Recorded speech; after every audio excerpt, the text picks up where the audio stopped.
ისმის კორესპონდენტი ადგილზეა. არ გამაცინო თორე აღარ გამომიგო. ათხარ? მე მზად ვარ. ოიცე რა, შენის გამი მაღლა, ჩემის გამი არ არის. აი. ალა ეს ჯობია. ჩემის გამი. სადაც. რა ჩემზე მაღალი ხარ? ნუ ხასე.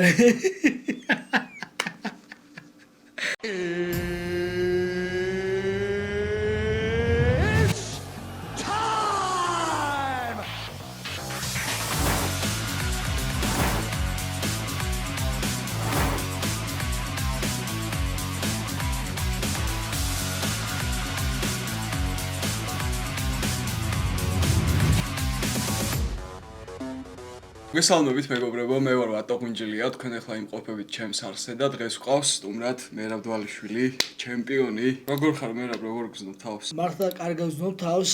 დღეს არ მткиვა კუნთები, არ მაქვს ტრავმა და რა თქმა უნდა ბრძოლის ჟინი და ამ ბრძოლაში გამარჯვების სურვილი და გამარჯვების წყურვილი ძალიან დიდი მაქვს და მიუხედავად იმისა, რომ ერთხელ დავამარცხე ომალი, ძალიან მოტივირებული ვარ, ადვილად, ნამდვილად არ უდგები ამ ბრძოლას, დარწმუნებული ვარ, ბევრ ცვლილებებს შეიტანს ის თავის მომზადებაში. მე მზად ვარ, შევხვდე უფრო მაგარ გაძლიერებულ ომალის და უფრო მეტად შაშიშს და რა ყველაფერი კარგად არის რა. მაგარი ამბავი გვაქვს კიდე ერთი გუშინ გახმაურდა.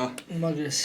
ილიას შესახებ ჩარლს ოლივეირასთან სატიტულო ბრძოლა, რას ფიქრობ შენ ამ ყველაფერზე? მხოლოდ კარგს, მხოლოდ მაგარს ილია არის ჩემი სიამაყე, ჩვენი სიამაყე, ჩვენი სიმდიდრე, არ ვიცი ეს კაცი მარტო მებრძოლი არა, ძალიან რაღაც განსხვავებული ადამიანიც არის და მოკლედ დარწმუნებული ვარ, რომ მეორე დივიზიონის ჩემპიონი გახდება და ეს იქნება მართლა ლეგენდარული ამბავი და სახელი კი გადაიბრუნა ისევ ელ მატადორი, მაგრამ მართლა ლეგენდაა, უკეთესხალი ლეგენდაა და ძალიან მაგარი ამბავია რა თქმა უნდა. თან აქ ვეგაში იქნება T-Mobile არენაზე ბრძოლა და ხო, მალე უნდა დავბრუნდე. ჩემი ბრძოლის შემდეგ ვაპირებ საქართველოში წავიდე.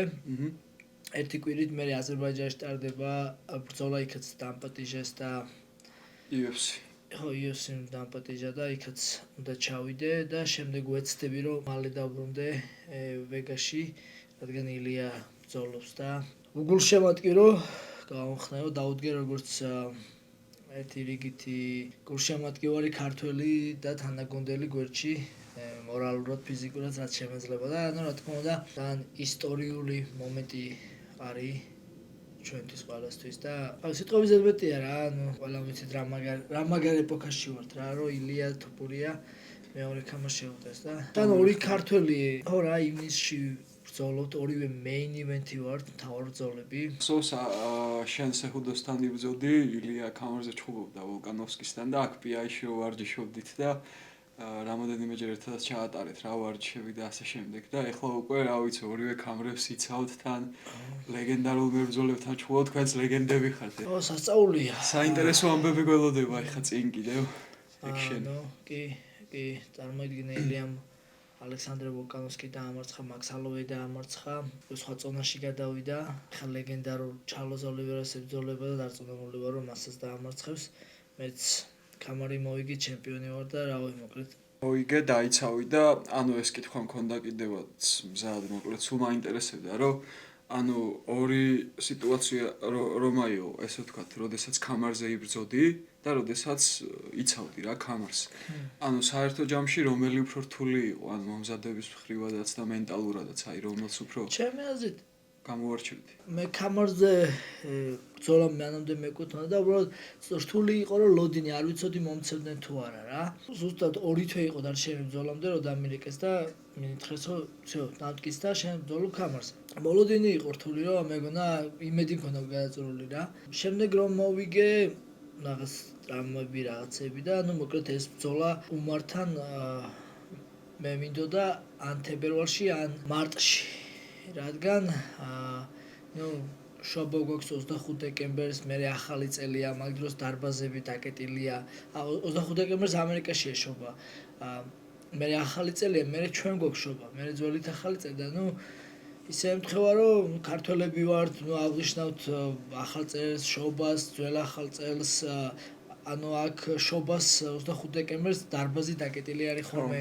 ახალ წელს დარბაზი დაკეტილია, იანვარი ცოტა ნელი, ანუ 17 თუ 18 იანვარს ვიბრძოლე ხო და ანუ ისეთი პერიოდი იყო რომ ვიცოდი რომ ისე კარგად ვერ მომზადებოდა და ეგ იყო რა, ანუ მოკლედ იანვარში ბრძოლა არ მოწყდა. რავი, სირთულე ჩემ ბრძოლაა რა, ანუ ყოველთვის უნდა გასცე მაქსიმუმად ჩადო მომზადების პერიოდში და ეხლა ამ ბრძოლასაც ახლოს სირთულეები რა თქმა უნდა ვარჯიშობ მაქსიმალურად, როცა მაქსიმალურად ვარჯიშობ, სულ დაღლილი ხარ კუნთებით კივა, ну რაღაც რამებს იღებ და მაქსიმუმ უნდა გააკეთო ვარჯიშზე, რომ შეხვდე ოპტიმალურ ფორმაში რა და ანუ ვერ ვიტყვი რომ ის ბრძოლა უფრო რთული იყო, ან ეს ბრძოლა უფრო რთულია. ბრძოლაა და მე ყოველთვის ჩემს მაქსიმუმს ვაკეთებდი და გავაკეთებ რა. ამ განწყობით და ამ მენტალიტეტით ვარ და ესე ნამდვილად ვერ გამოვარჩენ რომელი უფრო რთული ბრძოლა იყო და ერთ რამეს გეტყვი რა, რომელი ჩემთვის იყო მნიშვნელოვანი ბრძოლა, იმ დროს ვფიქრობდი რომ ანუ როცა დამეშნა ბრძოლა პიტერიანთან, აი ეგ ბრძოლა იყო, აი მაშინ ჩემი ფიქრები მახსოვს რომ აი თავი ეს ბრძოლა მოვიგო და კამერას მოვიგებ თუ არა ცხოვრებაში არ მაინტერესებს თქო რა, იმ ხელა პასუხისმგებლობით უდგებოდი მაშინ მაგ ბრძოლას და ეგ იყო ჩემთვის რაღაცა პირადული და რთული ბრძოლა. აი მაინტერესებს. ხო, აი ეგ იყო, ეს იყო უფრო ესეთი პირადული ბრძოლა რა, ანუ რუსეთის საქართველოს ბრძოლა იყო მაშინ აღდათ. ეხლა არ ვიცი, ალბათ მეორე ჯერ დაინიშნება, ალბათ იგივე გზნობა გამისდება, მაგრამ ჯერჯერობით ეხლა როგორც პიროვნულად არანაირი პრობლემა არ მაქვს ეხლა იანთან მიუხედავად იმისა, რომ დეგენერატია. არანაირი რაღაცა, ну, მოკლედ, რა ხვდები, ჩაოლებიათ, კაი გამარჯობა, წარმატებებს უსურვებ და როგორც რამე სასაცილო ისტორია სხვა არ გაიხსენებდი, რაც მე და შენ პიტერიანთან გადაგვხდა. უბრალოდ ფრთხილად გაიხსენე, რადგან ამას არ ამოვჭრი. რა ფრთხილად ხო იცი, მე ყველაფერს ვამბობთ, და სამალი არ ფერდამალე ცხოვრებას ჩემი. ხო ბრო. თავის გატეხვიდან დაწყებული, როგორც ჩვენ გულშემატკივრმა იცის, მას შემდეგ რაც დავამარცხე ჰენრი სეჰუდო, სამ კვირაში ისევ დავიკელე წონა, რომ ყოფილიყავი ბეკაპ ფაიტერი, თუ მაგალითად ომალი ან ჩიტოვერა წონას ვერ ჩააბარებდა, მე ვიბრძოლებდი კამარზე. ან თუ ტრამას მიიღებდა. რაც ხშირად ხდება, ეხლა აი მაგალითად არმენ სარუკიანი წინა ღამეს ამოვარდა და მაგ დროს ყოლოდა ერთი ჩხუბი გააუქმეს იმის გამო, რომ ბეკაპი ფაიტერი არ ყავდათ რა. ვერ დააზღვიეს ხო? ხო, დაზღვეული არ ყავდათ არავინ. ეგონა თუ ორივე ჩხუბს ჩააბარებდა, მაგრამ და ამიტომ მოიკანო აჩხუბეს ნომერ მე-10 და მოკლედ მე ნომერ პირველ კანდიდატი ვიყავი მაშინ მოკლედ ეგ პერიოდია რომ ანუ მაგ დღეს იანი ეჩხუბებოდა სონგი დონგს და მე ვიყავი ბეკაპ ფაიტერი და სასტუმროს სპორტ დარბაზში ვიკლებდი წონას და მოკლედ ვატო ჩემს რამოდენიმე ბრძოლაში უკვე გამოსცემდა მხოლოდ ვატო არის ხოლმე წონას როცა ვიკლებ ხოლმე მარტო ვიკლებ და უბრალოდ ვატო არის შორი ახლოს დგას ხოლმე რამე რომ მოხდეს ან რაღაცა დამჭირდეს ან რაღაც ცუდად გავხდე ვატო მეხმარება ხოლმე რა და უბრალოდ შორს დგას და აი ვატო მიცის რომ არ მიყვარს ხალხი რომ მოდის და როგორ ხარ რაღაცა ანუ და თუ იმას ჩემთან მოსვლა უნდა მოკითხა უნდა ვატო ეუბნება რომ არ მიხვიდე მერაბისთან აცადე თვითონ იკლებს წონას და არ შეაწუხო რა საკმაოდ სიწყლარე იყო მაგ დღეს იმ სასტუმროს დარბაზში არავინ ხალხი არ იყო რაღაცა და მეც კიდე ჩემს სტიქიაში ვარ წასმული მაქვს ის სვიცვეტი ანუ ოფის მოსადენი მაზები ჩაფუთნული ვარ და დარბი ვარ ამ სარბენ ბილიქზე და ნუ ეხლა დენდენი კაპიშონი მაცვია ძალიან ძნელად თუ გავიგონებდი რაღაცას მაგრამ უკვე რომ რაღაცა ხმები მომესვა გავიხედე და ვატო ეხუტება აი რაღაცას ეჯოჯგურება რა და იქიდან იანი მე და თქვი რა ხდება და უცებ ვერ მივხვდი რაღაცა მივხვდი თან არც მოკლედ მივხვდი რომ რაღაცა იქ და ვატოს მოანიშნე რომ მეთქი რა ყველაფერი იგზია ბრატ ჩვენიანები არა მაგათან არ ქონდა პრობლემა იმიტომ ხო ვიღაცა დეგენერატები რომ მოდიან და უბრალოდ მეკითხებიან რაღაცას ისინი არა მაგრამ ეხა იანზე არ პრობლემა არ ქონდა იმიტომ რომ აც თავის საქმეს აკეთებს წონას იკლებს და ხო ეგ არ შემაწუხებდა ხო და მაშინ მაგრა გაუბრაზდი შენზე რა ანუ მან ძალიან ნაგლად შემომივარდნენ თვითონ არ ქონდა დარბაზში და ჯერ აბრახუნებდნენ კარებს არ უღებდი არ ვაქცევდი ყურადღებას მე უკვე ძალიან ბევრი აბრახუნეს და მივედი და ნუ ფეხი ჩაუდგი რა კარი გამოვაღი და ინგლისურად მეუნება რომ შემოსვლა გვინდა ვარჯიშიო და მეთქი აქ ვერი ვარჯიშებ უკვე მერაბი არის და იკლებს თქო რა წონას რა და მერაბიო რო გაიგო შეუტრიალა თავის გუნდელს და რაღაცას ეუნება რუსულად. და ან მე ხო რუსული ვიცი მესმის რა და ან მომიტრიალდა და ეგრევე ვაძლევ პასუხს რა მაგაზე ინგლისურად რომ ლურჯი და წითელი კუთხე არის. და ჩვენ ვიკლებდით კიდე ცალკე ფიტნეს დარბაზი იყო ეგ გახსოვს? ანუ არც ერთს არ ეკუთვნოდა რა და მეთქი თქვენ კუთხეში წადით მეთქი და ეგ იყო რომ გაუტყდათ რომ შემომიცვლიდნენ და მე რამბა გაგვაშველა მოკლედ ესე ვთქვათ რა სასაცილო ისტორია იყო.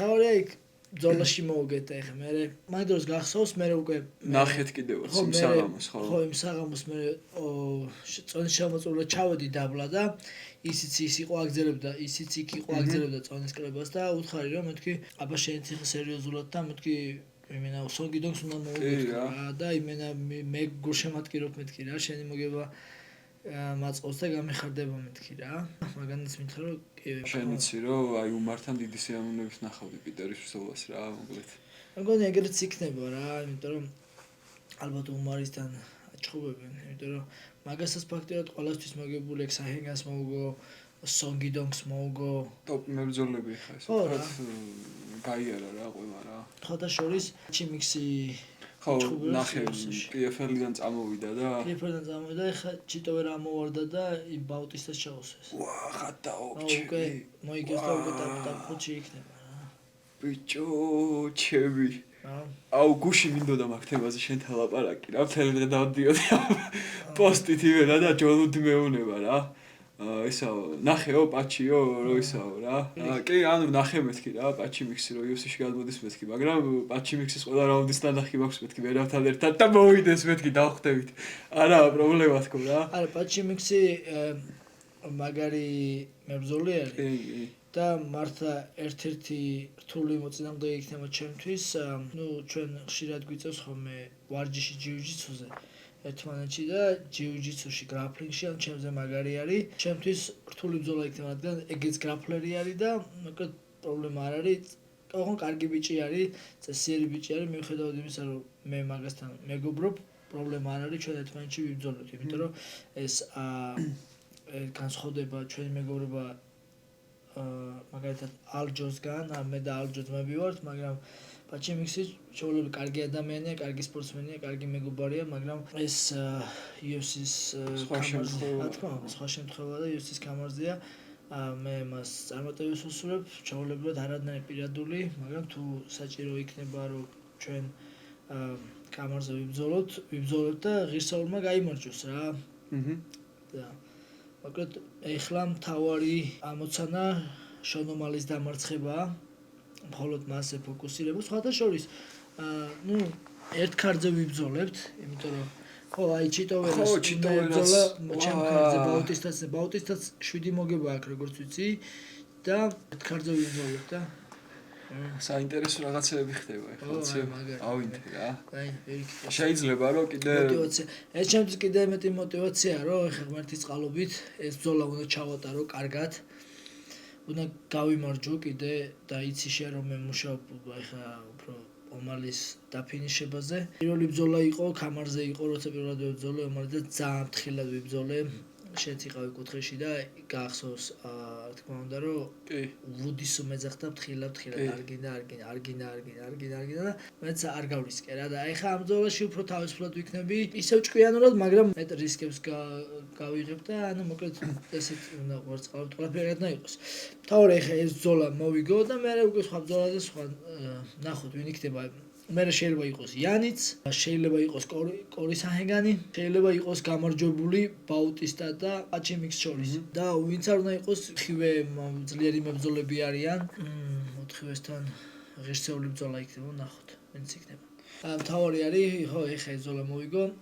ალბათ ერთი კვირა საქართველოში წავალ და მე ისევ დაბრუნდები და ვიმუშავებ ისევ ანუ მინდა რომ ისევ რეჟიმში ვიყო და უკეთ ბევრს არ დავისვენებ რა. შენმა საბრძოლო სტილმა, ნუ რა თქმა უნდა საყოველთაო აღიარება მოიპოვა და მე ვხედავ ახლა როგორ სულ ვითარდები და შენ თვითონ როგორ გრძნობ თავს აი ეს ბოლო კემპი ახლა რაც გაქვს ომალის წინააღმდეგ.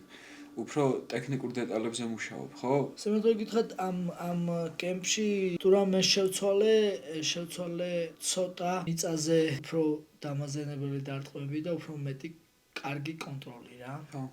და დანარჩენი სხვა თითქმის ბევრი არაფერი. ჩაოლებროთ ვარჯიშობ მაქსიმალურად ჯიუ-ჯიტსუ, ჭიდაობა, MMA, ჩემი მწვანე არის ჯონვუდი, მაგრამ ჩემს გარდა მას ყავს 80 შეგირდი, 80 MMA მებრძოლი პროფესიონალი და ომალისთან ბრძოლა უკვე ჩატარებული გვაქვს ერთხელ, მაგრამ ეს იმას არ ნიშნავს, რომ ისევ იგივე ბრძოლა იქნება მეორე ბრძოლაც და ანუ ფიზიკალურად ახალი ბრძოლა არის ეს. ეს არის სპორტი პირველ რიგში. ყველას გვითამაშია ფეხბურთი, პინგ-პონგი, თქომიდა ზოგჯერ იგებს, ზოგჯერ აგებს. აი მაქსიმალურად ანუ სპორტია, აი ფეხბურთია თუ რაც არის, ანუ ყოველთვის ძლიერი არ იგებს რა. რაღაც შემთხვევითობაა ყველაფერი და აი მიუხედავად იმისა, რომ ერთხელ კარგად მოუგე, ხო? ანუ არ მინდა რამე შემთხვევითობა სქონდეს ადგილი და მინდა რომ მე ვიყო მაქსიმალურ ფორმაში და მაქსიმალურად ვიყო მზად მის დარტყმებისთვის, მის სისწრაფისთვის, ну ბრძოლისთვის რა, ანუ უამრავი რამე შეიძლება მოხდეს რა, ყოველთვის უნდა იყო მაქსიმალურად მომზადებული, რომ ერთი თავით მაღალი იყო მასზე და გაიმარჯო დამაჯერებლად რა. პირველ რიგში ჩემთან ვიყო კმაყოფილი და მართალი, რომ რამე მოხდეს და ბრძოლა შეიძლება დავმარცხდე, მე ჩემი მაქსიმუმი გავაკეთე რა. არ დამიზარებია ვარჯიშებზე, არ დამიკლია ვარჯიშები, არ დამიკლია სწორი კვება, დისციპლინა, ძილი და ყურადღება და ფოკუსირება და აი მე უკვე ბრძოლა ეხა კიდევ ვიძახი სპორტია, ყველა შეიძლება დამარცხდეს, ყველა შეიძლება მოიგოს, მაგრამ ყოველთვის თავი ჩემთან ვიყო მართალი, რომ მე მაქსიმუმს გავაკეთებ და ამიტომ მაგიტომაც ვდებ, რომ მაგიტომაც ხედავ, რომ ყოველ დღე ვარჯიშობ, რა დილით გავდივარ ვარჯიშზე, მე თოდა შესვენება კიდევ ვარჯიშზე და სახში მოვდივარ, დაღლილი დაქანცული მეორე დღეს იგივე რა. ომალი თვითონ ბრძოლის დროს ფიქრობდი, რომ აი მან ალჯოს როგორ მოუგო, ხო? იმიტომ რომ იმდენად მიწაზე ვერ გამიწია დიდი წინააღმდეგობა, ალჯო ჩემზე ბევრად მაგარია მიწაზე. მაგრამ ბრძოლა დაასვა ალჯოს და შეცვალა ყველაფერი. ასევე, აქვს ანაკაუტო დარტყმები ომალის და ამიტომ ეგ რისკები უნდა შევუმცირო და ვიყო მზად ყველანაირად. ჭრას ცოტა სახალისო კითხვებიც მაქვს, რა სწორი მომენტი ვერ დავიჭირე რა. მე რო იოს მებრძოლი ყოფილიყავი და შენ ჩემს კუთხეში იქნებოდი, რა თქმა უნდა, აი ყველაზე ესეთ რჩევა რაც იქნებოდა, რასაც დავეძახებდი ბრძოლის დროს. იმენა შენ? ხო. ალბათ შენ გეტყოდი რომ არ იჩქარო თქო, იმიტომ რომ ამდენ რაღაცას ვაკეთებს უჩქარი გინდა რომ უცებ გააკეთო რა. რომანი რო შენს გვერდით იქნებოდა რა, რომანი რაც დავეძახებდა შენი აზრით. რომანი? ხო. დახვრიტე ვატა. ნაჯახს გესროდა რაღაცა. თუ არ მოეწოლებოდა როგორ ჩხუბობ ალბათ შესვენების დროს ნაჯახს. შენი განსაკუთრებული ვარჯიში რომელი არის? აი რო ვთქვათ, რომ მაგალითად მერავი ამას ვარჯიშობსო და არავინ ვერ დაიჯერებს შენი აზრით. ვიცი რომ არის ეგეთი ვარჯიშები რაღაცები. ცურვა? ცურვა? ხო. მე ხიდან ხეზე გადაზრობა და მე ესე ჩამოხტომა მეგონა. ეგეც არის ერთ-ერთი კომპონენტი. ხო, ისე მერაბს აი ხეები დამიმალეთ. ხო, აი ძამერჯერ. აი შემოგვიყვება როცა მუშაობდი რა სახლს ვაშენებდი რა ეს ექსტრემი ხომ მიყვარს და სულ ხო გვიწევდა მისი კონსტრუქციის აშენება და ისეთ რაღაცებს ვაკეთებდი და ისე დავცოცავდი და ისეთ რისკებს ვაკეთებდი მე თვითონ მიკვირს და ეგ იყო იმენა საში სამსახური ჩემთვის. შენ თუ გიკვირს. ხო, არა, ეგ იყო ჩემთვის საში სამსახური, თორე კიდეგან მიყვარს ეს ექსტრემი ჩალენჯები რაღაცები და აუქ ჩემი ცხოვრება მამა ჩემიც ეგრე იყო და ჯვარი წერია, ცოცხალია, სანზია და თუ რამე არასწორი მოიმოქმედა მამა ჩემი დღესაც კი ის მუჭტარი არ ძრება ესე რომ იქ გასავს ეს პრიკოლი რო ვიდეო რა სტადიონზე რო არიან გულშემატკივრები და ჩუბი ატყდა რა და აქედან მამა რო უძახს მამა არ გინდა შენ პირობითი მამა გამოდი პირობითი გაქვს მე რა გამოდი არ გინდა ჩუბი გაქხვალე აი გუნა მეკითხა რომ რამე ესეთი ყველაზე გიჟური მომენტი ოღონდ გულშემატკივართან თუ გახსენდება წავედით საქართველოში მანამდე რამდენჯერაც საქართველოში ჩავედი და დავანონსე რა თქმა უნდა თავიდან მეგობრები მხვდებოდნენ და ნაცნობები შემდეგ გულშემატკივრების დაემატა მე იყო რომ ალჯამაი სტელიქთან და ალაეკვიტასთან ერთად წავედი და ესეც დაანონსებული მქონდა და რა თქმა უნდა დახვდა ბევრი ადამიანი და გულშემატკივარი და მე რამოდენიმეჯერ წლარად ჩავედი არავითის არ მეთქე და მხოლოდ ჩემი ძმა და ჩემი ძმისშვილი პატარები ხდებოდნენ ხოლმე რა ნუ ეხლა რადგან თქვი რომ ჩავდივარ პარასკევს დღის 12 საათზე ხო და ნუ რა თქმა უნდა ვიცოდი რომ ხალხი დამხვდებოდა მაგრამ როგორც კი გამოვედი თვითრინავიდან ტრაპიდან, როგორც ქვია მაგას. იქვე დაცვები, ანუ პოლიციელები, იქვე დამხდნენ, იქვე გადაიღეს სურათები. აეროპორტის პერსონალი მომუშავე ხალხი, მთელი გზა ხო მოყვებოდნენ, სურათებს იღებდნენ.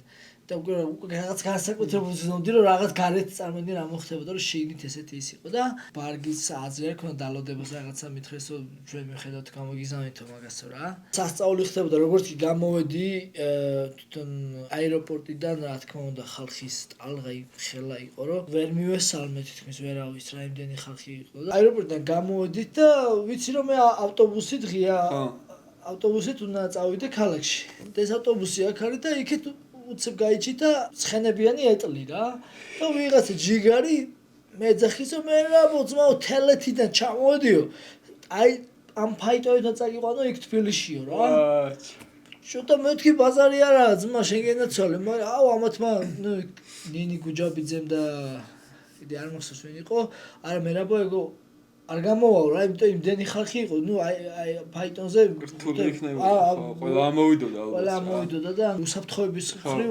შეუძლებელი იყო რა და ბოდიში მოუხადა იმას რა და უკეთ ამაგდეს იმაში ავტობუსში რა და იქ ხა მოკლედ იქ აეროპორტში ხო სასწაული ხდებოდა მე დავიძალი თბილისისკენ და ეს ხალხი ვინც აეროპორტში იყო მოუგზდებდნენ იმენა ისროდნენ რაღაც ხელთათმანეს ხელი მომიწერეო რაღაცა მოკლედ რაღაც სასწაული ენერგია იყო და მთელი გზა არ დამჯდაროა რა თქმა უნდა ვესალმებოდი ხალ მანქანები აჩერებდა სიგნალებდა კორპუსებიდან ხელებს იქნებდნენ აი რაღაც სასწაული შეგრძნება იყო და შოკი იყო დედასფიცაო რა და ნუ იქ ხო ხალხი ვერ მივესალმე და ვინც ჩემი ნაცნობი იყო და რაღაცა იქ ზოგი ჩემაძომ ნახა ზოგი და ამოუშვა ავტობუსში რა და იქ ოთარი იქ იყო სხვათა შორის ჩემი ძმაც იქ იყო და კიდე ვიღაც ახლობლები იყო ჩემთან ერთად გზავრდნენ ავტობუსით იმაში თბილისამდე რა აუ სად არ ვიყავი ხო რაღაც სასწაული ხდებოდა და მოკლედ აი უკვე რომ ავედით თავისუფლებაზე რუსთაველზე ხალხი იმენა ხო ხდები რა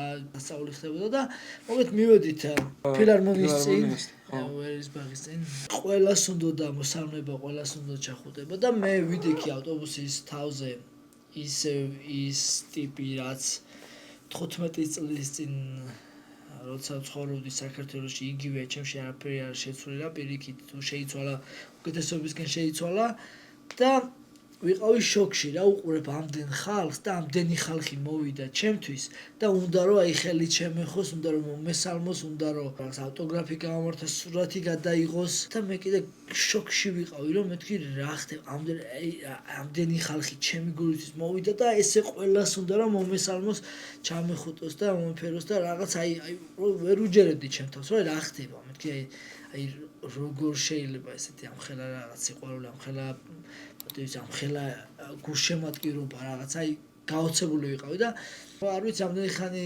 ვიყავი ესე ქეში რომ უყურებდი რომ აი მეთქი აი ხო ხდება ამდენი ხალხი ცდილობს რომ შენთანამდე მოვიდეს რა მე დაბლა ჩასვლაც ვცადე რა მაგრამ ანუ ვთქვი რომ იქ ვერ მივესალმებოდი რა თქმა უნდა ყველას და იქ იყო გულშემატკივრებთან შეხვედრის სასწაული მომენტი და უფრო სააცილო იყო კიდე 2021-ში როცა ალჯამაის ტელეგი და ლაიკვიტა ყოდა საქართველოში ჩვენ ხო ზოგადად ქართულების სტუმართმოყვარეები ვართ და ძალიან მიხაროდა რომ ჩემი სახელი იყო რომ ესე პატივცემდნენ ჩემს სტუმრებს და ჩემს მეგობრებს და ქართულის სტუმართმოყვარეობა აჩვენის კი ხო და ანუ რა იყო იცი აი საცილამაში ის არის რომ მე ვეკიდე რა ყველა ალჯოსთან რა ალია კვინტასთან დაგულაოდე და ჩაგდე ხე არას მეყურებდა რა ნუ ღმერთი წყალობით უნდა მოვიგო ეს ბრძოლა და ეხლაც ვაპირებ კარგი სურპრიზი გავუკეთო ქართულ გულშემატკივრს და ერთი ჩვენთვის საპატიო